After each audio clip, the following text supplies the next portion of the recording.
करते हैं कि राजस्थान में प्रमुख दुर्ग और किले के बारे में। किले के बारे में बात करते हैं कि सबसे पहला टॉपिक है हमारा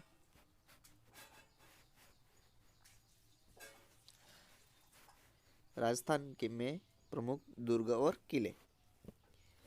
कवि राजा श्यामल दास के अनुसार वीर विनोद के अनुसार कवि राजा श्यामल दास और वीर विनोद के अनुसार जो मेवाड़ में 84 किलो में से 32 किलो का निर्माण किसने कराया? तो राणा कुंभा ने कराया। 84 किलो में से 32 जो दुर्ग है उसका निर्माण राणा कुंभा ने कराया। तो सर्वाधिक किले बनाने वाला शासक भी कौन है? राणा कुंभा है।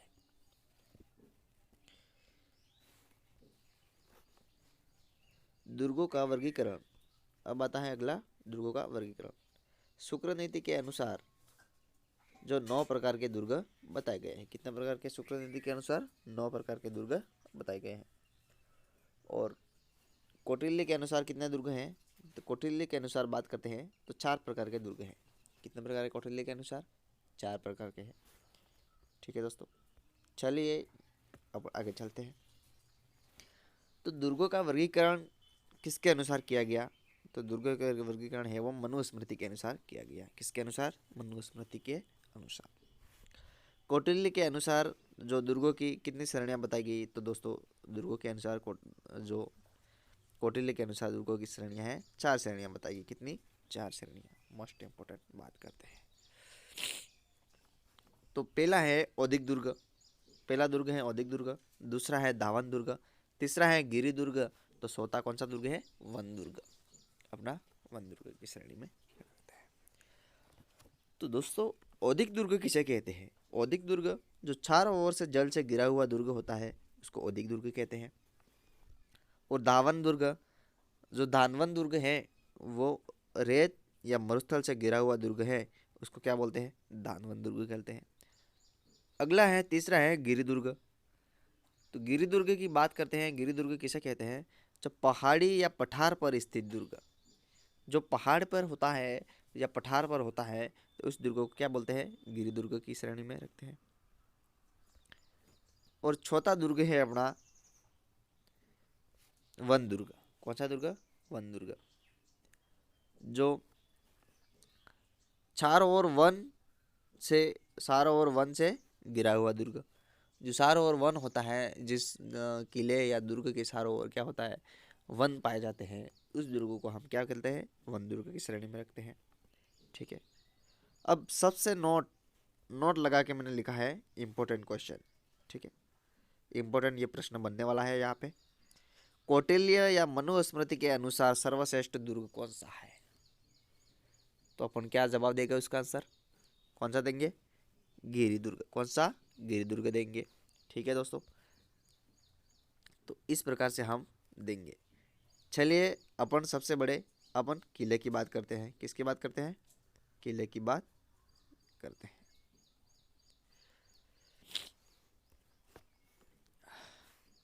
सबसे पहला किला आता है अपना कुंभलगढ़ का किला। कौन सा किला? कुंभलगढ़ का किला।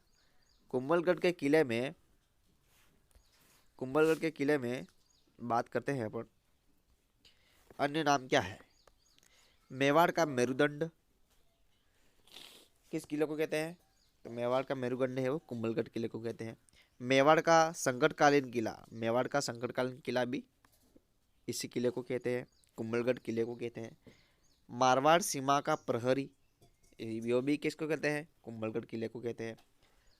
तो कहाँ स्थित है? मेन क्वेश्चन, कुंभलगढ़ का किला कहाँ स्थित है ये भी आ सकता है।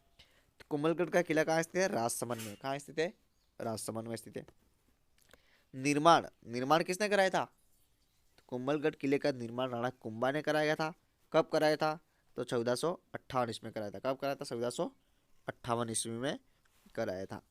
ठीक है दोस्तों, अब कुंभलगढ़ किले का जो वास्तुकार कौन है वो जान लेते हैं। तो वास्तुकार कौन था? तो वास्तुकार मंडन था। मंडन कहाँ का निवासी था? दोस्तों ये प्रश्न आ जाए, मंडन कहाँ का निवासी था? तो वास्तुकार तो मंडन था कुंभलगढ़ किले का। अगर कहाँ का मंडन कहाँ का निवासी था तो उत्तर आ जाएगा गुजरात का निवासी था। मंडन कहाँ का निवासी था? गुजरात का निवासी था। ठीक है। अब आता है इसकी विशेषता। विशेषता की बात करते हैं हम। एकमात्र किला जो एकमात्र मुस्लिम सेनापति ने जीता था, तो ये कुंभलगढ़ का किला था। तो जो यहाँ पे लिखा हुआ है कि एकमात्र मुस्लिम सेनापति शाहबाज खां ने जीता था इस किले को, ठीक है। अब कर्नल जेम्स टॉड ने उसको किसकी उपाधि दी थी, तो किससे तुलना की थी, तो अष्टुकन दुर्ग से तुलना की थी। तो ये क्वेश्चन अपना बनने वाला मोस्ट इम्पोर्टेंट, इसी कुंभलगढ़ किले को अष्टुकन दुर्ग की जो तुलना किसने की थी, तो कर्नल जेम्स टॉड ने की थी। या टॉड ने किस दुर्ग को अष्टुकन सिटी या अष्टुकन दुर्ग के से जो तुलना की थी, तो किसने की थी, तो कुंभलगढ़ या कर्नल जेम्स टॉड ने की थी, ठीक है। इस प्रकार का क्वेश्चन आता है। जो दुर्ग के चारों ओर जो 36 किलोमीटर क्या है लंबी और 7 मीटर जो चौड़ा क्या बना हुआ है, परकोटा बना हुआ है। क्या बना हुआ है, परकोटा। यानी दुर्ग के चारों ओर जो दीवार होती है उसको हम परकोटा बोलते हैं। तो जिसे हम भारत का महान दीवार कहते हैं, जो भारत की जो क्या बोलते हैं, जो भारत की महान दीवार भी हम कहते हैं। दूसरा चौथा पॉइंट मोस्ट इम्पोर्टेंट है कि जो इस दुर्ग के ऊपर 4 घुड़सवार के साथ दौड़ सकते हैं। यानी कि 4 घुड़सवार हैं वो एक साथ क्या कर सकते हैं, वहाँ पे दौड़ सकते हैं। इतना मतलब चौड़ा है, मतलब कितना चौड़ा है, 7 मीटर चौड़ा है, ठीक है। अब अबुल फजल ने अबुल फजल ने क्या कहा इस दुर्ग के बारे में, कि यह दुर्ग इतनी बुलंदी पर बना है कि नीचे से ऊपर देखने पर शेर की पगड़ी गिर जाती है। यह दुर्ग कितनी ऊंचाई पर बना हुआ है, किसने किसने कहा था, तो अबुल फजल ने कहा था। क्या कहा था, कि यह दुर्ग इतनी ऊंचाई पर बना है कि नीचे से ऊपर देखने पर शेर की पगड़ी गिर जाती है।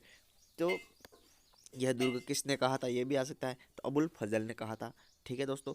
अब कुंभलगढ़ का किला अपन यहाँ पे बना देते हैं, कुंभलगढ़ का किला, ठीक है। कुंभलगढ़ किले के सबसे ऊपरी हिस्से यानी कि सबसे ऊंचे या ऊंचे हिस्से पर क्या है, कि ऊपरी हिस्सा ऊपर क्या बना हुआ है, कटरागढ़ बना हुआ है। कटरागढ़ बना है। कटरागढ़ को किस नाम से जाना जाता है, तो कटरागढ़ को मेवाड़ की आग के नाम से जाना जाता है, ठीक है। तो वहाँ पे राणा कुंभा का निवास स्थल कौन सा है, तो राणा कुंभा का निवास स्थल बताया जाए तो कटारगढ़। कटारगढ़ में ही क्या है, राणा कुंभा का निवास स्थल है, ठीक है। आड़ा में झाली रानी का माल्या भी कहाँ स्थित है, कुंभलगढ़ किले में स्थित है, ठीक है। झाली रानी का माल्या किस स्थान पर स्थित है, ये दुर्ग मतलब ये क्वेश्चन बहुत सारे पूछे गए हैं, ठीक है दोस्तों। तो इसमें बताया गया है कि झाली रानी का माल्या है वो कुंभलगढ़ दुर्ग में है। तो इसके बाद जन्म महाराणा प्रताप का भी जन्म भी यहीं पे हुआ था। कब हुआ था, महाराणा प्रताप का जन्म 1540 में हुआ था, ठीक है दोस्तों। महाराणा प्रताप का राज्याभिषेक कब हुआ था, ये भी पूछेगा। तो महाराणा प्रताप का राज्याभिषेक है वो 1572 में हुआ था, ठीक है दोस्तों। अब बात करते हैं कि मृत्यु इस दुर्ग में किसकी हुई थी, तो मृत्यु इस दुर्ग में की थी जो कुंभा कुंभा की मृत्यु हुई थी, जो 1468 में हुई थी। कब हुई थी, 1468 में कुंभा की मृत्यु हुई थी, ठीक है। तो पृथ्वीराज सिसोदिया की छतरी भी कहाँ पे स्थित है, कुंभलगढ़ में स्थित है। पृथ्वीराज सिसोदिया की छतरी भी कुंभलगढ़ में स्थित है, ठीक है। और मामदेव कुंड किस स्थान पर स्थित है, तो कुंभलगढ़ में स्थित है। किस स्थान पर, कुंभलगढ़ में स्थित है, ठीक है दोस्तों। तो दोस्तों ये था अपना अच्छा सा टॉपिक और मोस्ट इम्पोर्टेंट। और ये वीडियो पसंद आया हो तो लाइक और शेयर और सब्सक्राइब जरूर करें। धन्यवाद इस वीडियो देखने के लिए। अगला वीडियो नेक्स्ट आता है जल्द ही। धन्यवाद।